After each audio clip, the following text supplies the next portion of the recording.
Hello दोस्तों। Phoenix study circle में आप लोगों का स्वागत है। आज हम लोग बात करेंगे, साइंस का बात करेंगे। ठीक है, क्योंकि साइंस एक ऐसा सब्जेक्ट है जो थोड़ा सा कॉन्सेप्चुअल है। ठीक है, और यह जो है, इसका जो है, जितना तरह का जो है प्रतियोगिता परीक्षा है, कॉम्पिटेटिव एग्जामिनेशन में, सब जगह इसका दिन ब दिन जो है वेटेज जो है क्या होता जा रहा है, वेटेज बढ़ते जा रहा है। ठीक है, अगर हम लोग बात करें तो जेपीएससी में, इसमें जेपीएससी के पीटी में इससे जो है 10 से 12 क्वेश्चन आते हैं। ठीक है, और अगर मेंस की बात करें तो मेंस में तो पूरा एक पेपर ही है साइंस का। ठीक है, इसी तरह से अगर जेएसएससी की बात करें तो जेएसएससी का जितना भी है, चाहे तो सीजीएल है, तो सीजीएल में साइंस से जो है 20 क्वेश्चन आना है। या इसका और भी जितना भी 10+2 लेवल का एग्जाम है, उसमें भी मिनिमम जो है 20 क्वेश्चन हर हाल में आते ही। ठीक है, और अभी जो जेटेट का एग्जाम होने वाला है, इसमें भी जेटेट का अगर जीएस वाला सेक्शन में देखें तो जीएस में साइंस भी इंक्लूडेड है, इंक्लूडेड एसएसटी, मतलब हिस्ट्री, ज्योग्राफी, पॉलिटी, ये सब, इकोनॉमी, इन सब के साथ साइंस भी इंक्लूडेड। और अगर बात करें यहाँ पर, अगर जेटेट में 6 to 8 वाले में अगर कोई साइंस के स्टूडेंट है तो उनके लिए भी एक बेसिक साइंस जो है वो आना जरूरी है, जो बिल्कुल कॉन्सेप्ट पर आधारित होता है। ठीक है, तो यहाँ पर जो हम लोग बात करेंगे, वो हम लोग बात करेंगे बिल्कुल बेसिक वाला, जिसमें हम लोग सबसे पहले जो है, जो बात करने वाले हैं, जो इन इन जनरल जनरल कंपटीशन में जो एग्जाम में आता है, वह एग्जाम में आता है आपका एनसीईआरटी बेस्ड क्वेश्चन आता है। ठीक है, और इसका लेवल जो होता है जनरल कंपटीशन में 9th and 10th लेवल का होता है। ठीक है, देखिए, बेहतर तो ये है कि 6 to 10 तक का जो साइंस है वो हम लोग पढ़ लें। लेकिन अभी हम लोग का जो हाल ही में जो एग्जाम होने वाला है, उसको ध्यान में रखते हुए हम लोग पहले 9th का एनसीईआरटी, उसके बाद 10th का एनसीईआरटी को कवर करेंगे पूरा डिटेल से। ठीक है, इसमें कुछ जो है वैल्यू एडिशन भी रहेगा, बहुत सा कुछ कुछ बात जो है, फैक्चुअल बात जो है एनसीईआरटी में छोड़ दिया जाता है, तो उसको भी हम लोग यहाँ पर वैल्यू ऐड करेंगे। या कुछ चैप्टर ऐसा जो 9th 10th में कवर नहीं किया गया है लेकिन वो कॉम्पिटिटिव एग्जामिनेशन में आता है, उसको भी यहाँ पर ऐड किया जाएगा। ठीक है, अब यहाँ पर देखना है कि ये जो साइंस है, साइंस, तो इसमें बेसिकली 3 चीज पढ़ना है। एक फिजिक्स पढ़ना है, एक केमिस्ट्री पढ़ना है, और फिर एक जो है बायोलॉजी पढ़ना है। तो एक एक करके हम लोग जो है, अब इसमें साइंस में जो है ज्यादा वेटेज जो है ना बायोलॉजी का होता है, फिर केमिस्ट्री का होता है, फिर फिजिक्स का होता है। मतलब फिजिक्स केमिस्ट्री के दोनों का लगभग बराबर होता है, बायोलॉजी का थोड़ा सा ज्यादा वेटेज होता है। यह हो गया। इसमें एक चीज और आता है जिसपे ध्यान नहीं दिया जाता है, जिसे कहते हैं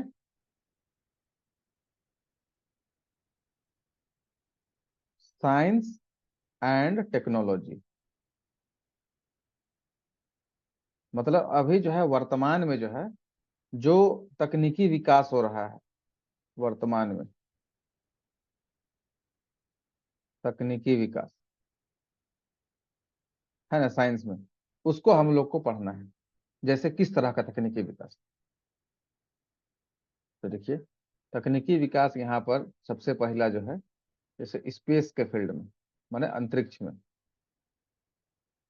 या फिर डिफेंस के क्षेत्र में। जैसे स्पेस में क्या है, स्पेस में है जैसे सैटेलाइट, जो छोड़ा जाता है सैटेलाइट, या इसरो के बारे में नाम सुने होंगे। या मंगलयान है, चंद्रयान है, ये सब इसके बारे में।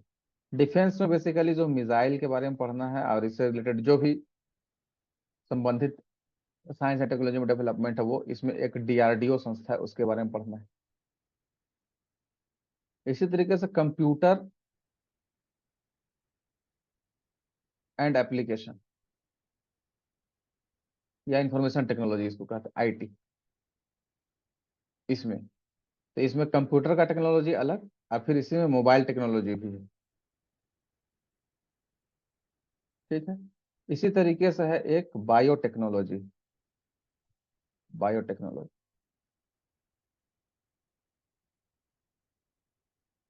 ठीक है।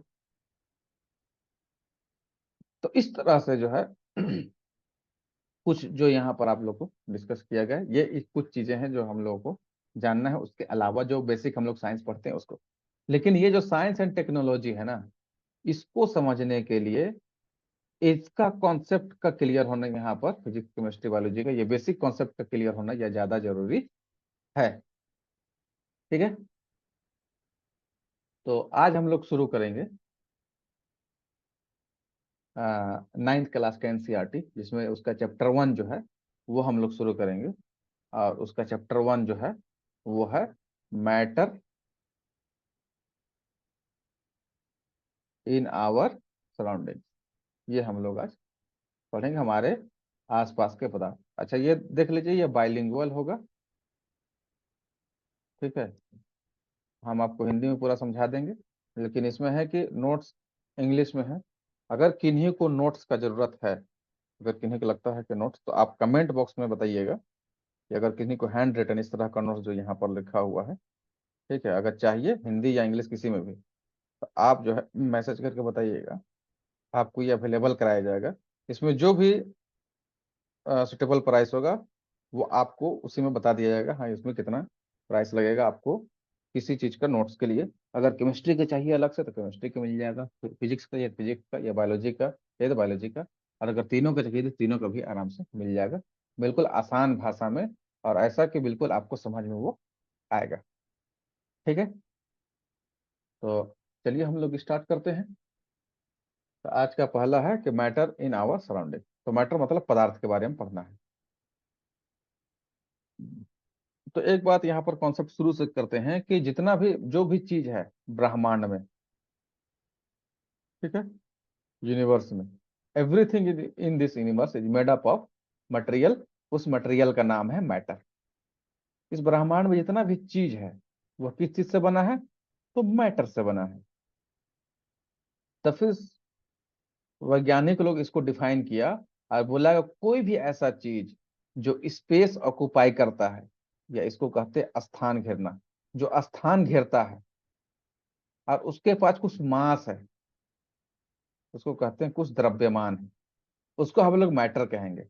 जैसे हवा है, खाना है, पानी है, या कोई भी चीज, कोई भी वस्तु जिसके पास द्रव्यमान है, कुछ वजन है, उसका कुछ मास है और वह स्थान घेरता है, उसको हम लोग मैटर कहते हैं।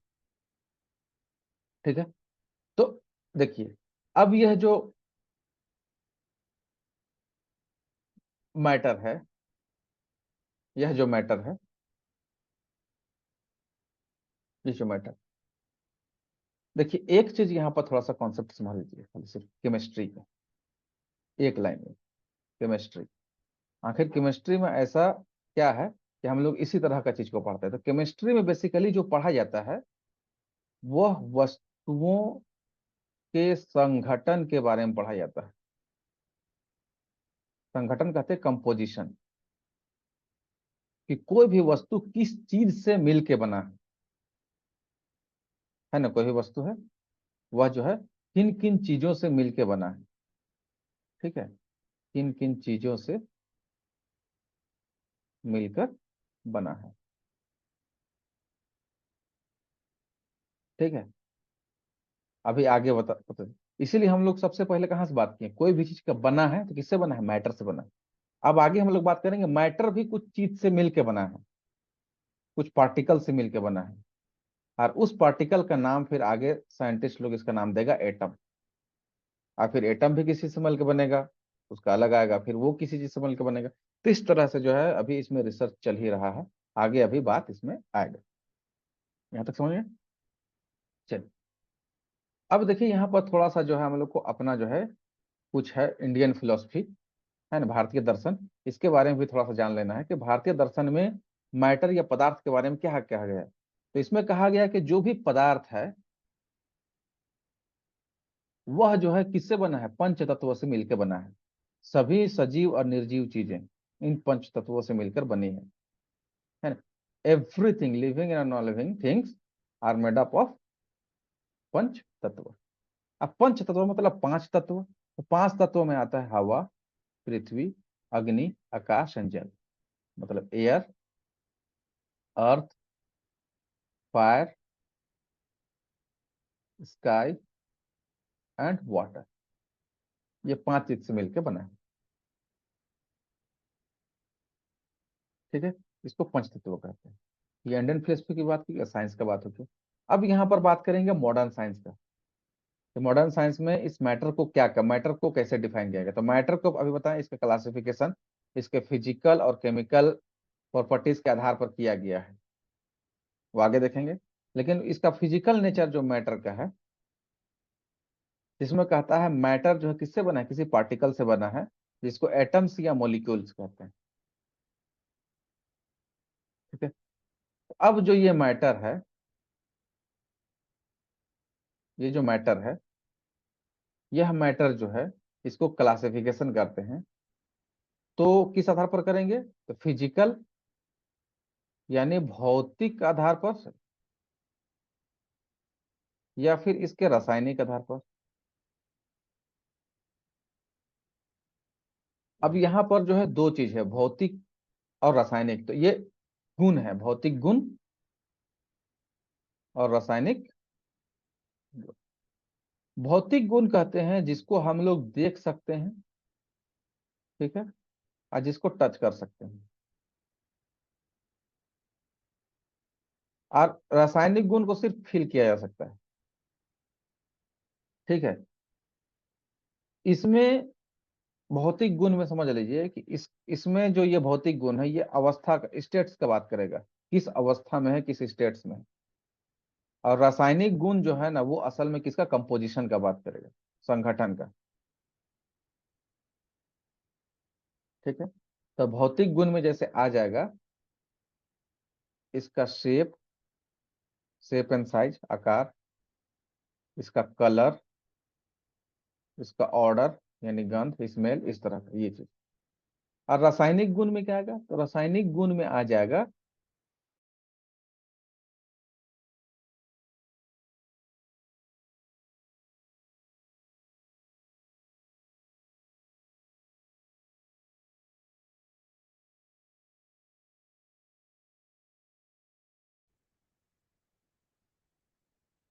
चलिए, थोड़ा सा यहाँ पर कुछ डिस्टरबेंस आ गया था, देखिए। तो रासायनिक गुण में जो है, इसका जो है, हाँ एक बात है कि भौतिक अवस्था में ये इन सब का जो चेंज होगा, तो इसका संगठन में या इसका जो है संरचना में कोई बदलाव नहीं आता है। लेकिन रासायनिक गुण में जो है किसका बात होगा, संरचना का, संगठन का। ठीक है, चलिए, तो अब हम लोग देखेंगे कैरेक्टरिस्टिक्स ऑफ मैटर, मतलब जो पदार्थ का जो है अभिलक्षण या लक्षण कहते हैं, तो हिंदी में अभिलक्षण, पदार्थ का अभिलक्षण। ठीक है, तो पदार्थ का अगर हम लोग प्रॉपर्टी के बारे में देखें, तो इसका तीन बेसिक प्रॉपर्टी है जिसको हम लोग को जानना है, फर्स्ट सेकंड एंड थर्ड। तो पहला प्रॉपर्टी इसका जो है कि मैटर जिस पार्टिकल से, जिस कण से बना है, ठीक है, तो मान के चलो कुछ नंबर ऑफ कण से बना होगा, कुछ कणों की संख्या होगा। तो उसमें जो है पार्टिकल्स के बीच में जो है ना स्पेस होगा, जगह होगा। जैसे ये एक चीज है, तो ये कुछ जो है इससे मिलके बना है कण से, तो इस दोनों के बीच में क्या है, कुछ स्पेस है, इस तरह से देखिए, खाली स्पेस है इस तरह। इसे कहा कि particles of matter have space between them. जैसे टी है, कॉफी है, या कोई भी वस्तु है, या वुड है, ठीक है, या सैंड है, वाटर है, या एयर है, ठीक है। अब नेक्स्ट कहता है कि particles of matter are continuously moving, कि जो पदार्थ का जो भी कण है, पदार्थ का कण, वो निरंतर कैसा है, गतिशील है। कैसा है, निरंतर गतिशील, कंटिन्यूअसली मूविंग। अब कोई भी चीज अगर गतिशील है तो एक कॉन्सेप्ट है उसमें जो है ना, गतिशील वस्तु में होता है गतिज ऊर्जा। क्या होता है, गतिज ऊर्जा, जिसको कहते हैं काइनेटिक एनर्जी। ठीक है। और इसके कारण गतिज ऊर्जा किसी में अगर है, इसका मतलब उसका टेम्परेचर हमेशा जो है क्या होगा, धीरे धीरे बढ़ेगा, टेम्परेचर को गतिज ऊर्जा बढ़ा देता है। आगे भी बात करेंगे।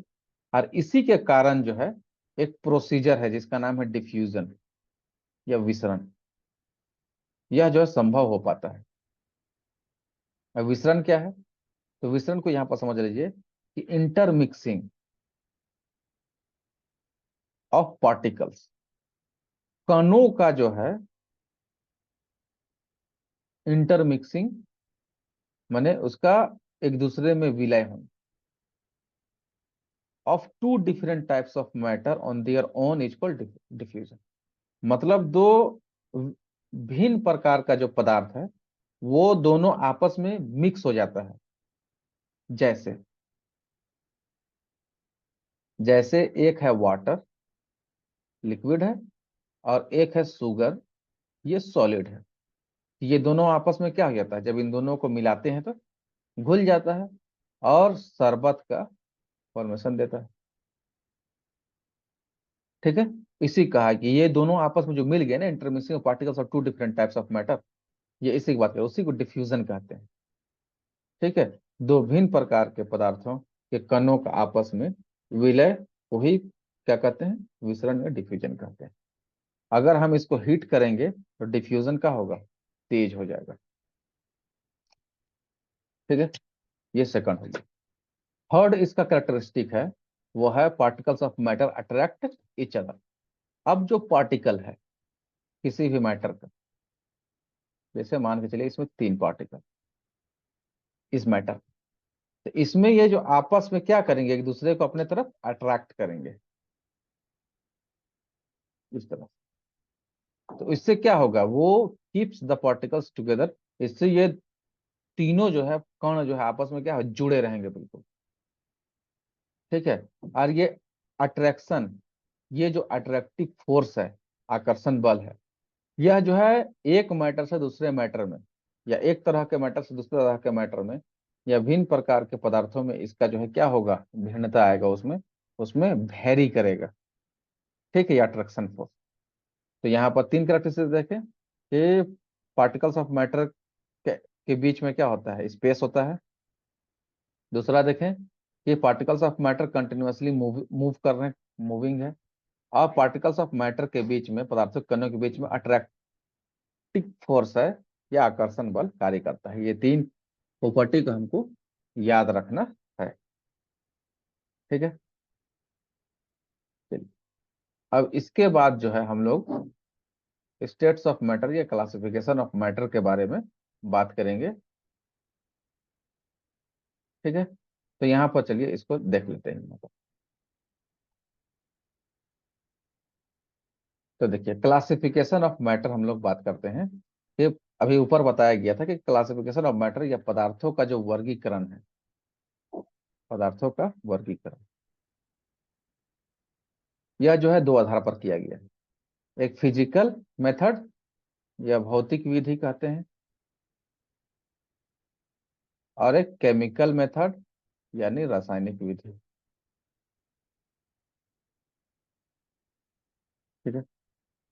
तो केमिकल मेथड का अभी बात यहाँ पर नहीं किया जाएगा, इसके लिए एक अलग से चैप्टर ही है आपका 9th क्लास में, आगे भी बात करेंगे इसमें। ठीक है। अभी हम लोग जो बात करेंगे वो फिजिकल मेथड पर, जिसमें स्टेट्स ऑफ मैटर के बारे में बात किया जाएगा, मतलब पदार्थों की अवस्था के बारे में, पदार्थों की अवस्था। ठीक है। तो यहाँ पर देखिए कि पदार्थ की तीन अवस्थाएं पाई जाती है। ठीक है। इन जनरल साइंस में, सॉलिड, लिक्विड और गैस। ये तीन अवस्था। और अब मॉडर्न जो साइंस है, मॉडर्न केमिस्ट्री है, उसमें 5 स्टेट है। तो चौथा स्टेज जो है होता है वो प्लाज्मा होता है, जिसके बारे में लास्ट में बात करेंगे आप लोग से, चैप्टर के लास्ट में। और पांचवा जो होता है जिसे बॉस आइंस्टाइन, ठीक है, कहा जाता है इसको, बॉस आइंस्टाइन कंडेंसेट। ठीक है, ये 5 स्टेट है।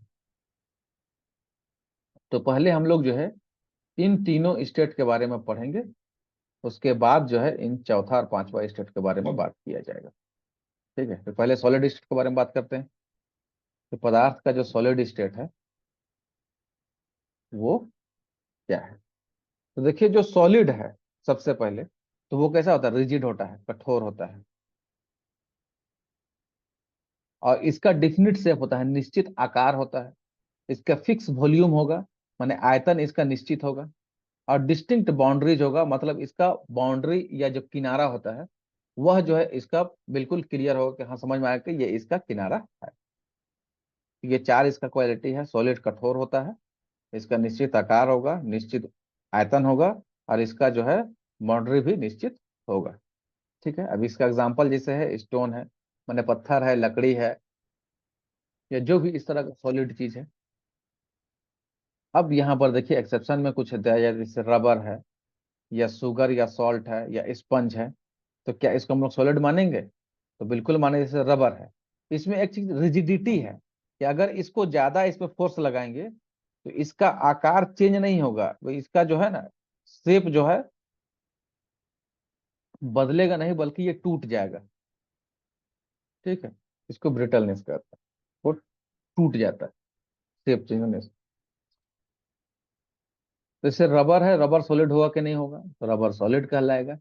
इसलिए कि जब इसमें इस पे प्रेशर देंगे, इसमें फोर्स लगाएंगे, तो ये क्या होगा? ये अपना आकार चेंज करेगा, लेकिन जैसे ही प्रेशर हटाएंगे वैसे ही अपना शेप रिगेन कर लेगा। तो ये डिफिनिट शेप होता है। इसी तरह शुगर या सॉल्ट है, पानी में घोलते हैं तो घुल जाएगा, लेकिन पानी को जब वहां से इवापोरेट कर देंगे ये फिर अपना शेप में आ जाएगा। सेम उसी प्रकार से स्पंज भी है, ये भी सॉलिड ही है। कि इसमें जो इसके बीच में एयर फंसा होता है, एयर को जैसे प्रेशर करते हैं, प्रेस प्रेस करेंगे तो एयर निकल जाएगा, लेकिन जैसे ही हम लोग प्रेशर को कम करेंगे या हटाएंगे, प्रेस को फोर्स हटा देंगे, तो फिर क्या होगी? ये अपना निश्चित आकार में आ जाएगा। अब इसमें देखिए, ये इस तरह से एक एग्जांपल यहाँ पर देखिए बनाया हुआ है। ये कुछ मैटर है, एक मैटर है, और ये पार्टिकल्स है। ये कैसा कॉम्पैक्ट है, बिल्कुल आपस में एकदम गुत्थम गुत्थी है।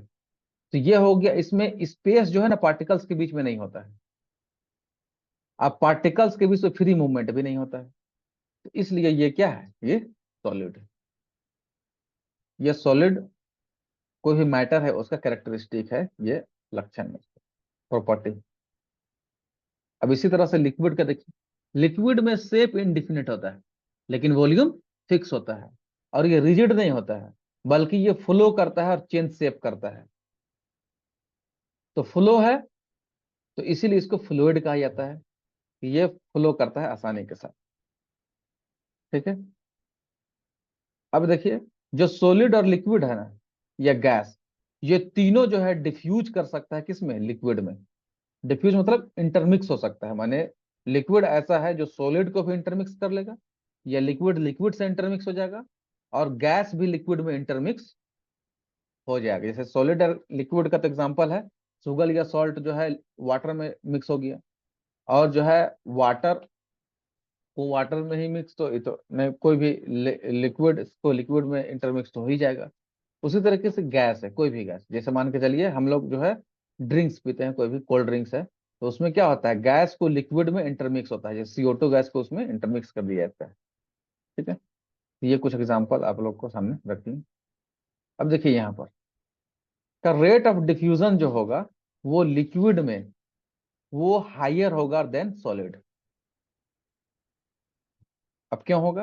मतलब डिफ्यूजन मतलब इंटरमिक्सिंग का जो रेट है वह क्या होगा? लिक्विड में ज्यादा होगा सॉलिड के तुलना में। तो अगर सॉलिड में यहाँ तो सबसे पहले इनके बीच में स्पेस कम है ना, तो इसीलिए धीरे धीरे अगर इसमें घुलना भी हो, कोई इंटरमिक्स भी होना होगा तो धीरे होगा। लेकिन लिक्विड में देखिए यहाँ पर इसका स्पेस जो है ना सॉलिड से ज्यादा है। देखिए यहाँ पर लिखा है enough space between particles to move freely and adjust other particles. ये लिक्विड का प्रॉपर्टी में से आता है। इसलिए यहाँ पर कोई भी सॉलिड को डालेंगे या लिक्विड को ही डालेंगे या गैस को ही डालेंगे तो क्या हो जाएगा, इसमें आसानी से इंटरमिक्स हो जाएगा। तो ये जो है लिक्विड का बेसिक कॉन्सेप्ट हो गया। अब गैस के बारे में देखेंगे। ठीक है, तो चलिए गैस के बारे में देखते हैं।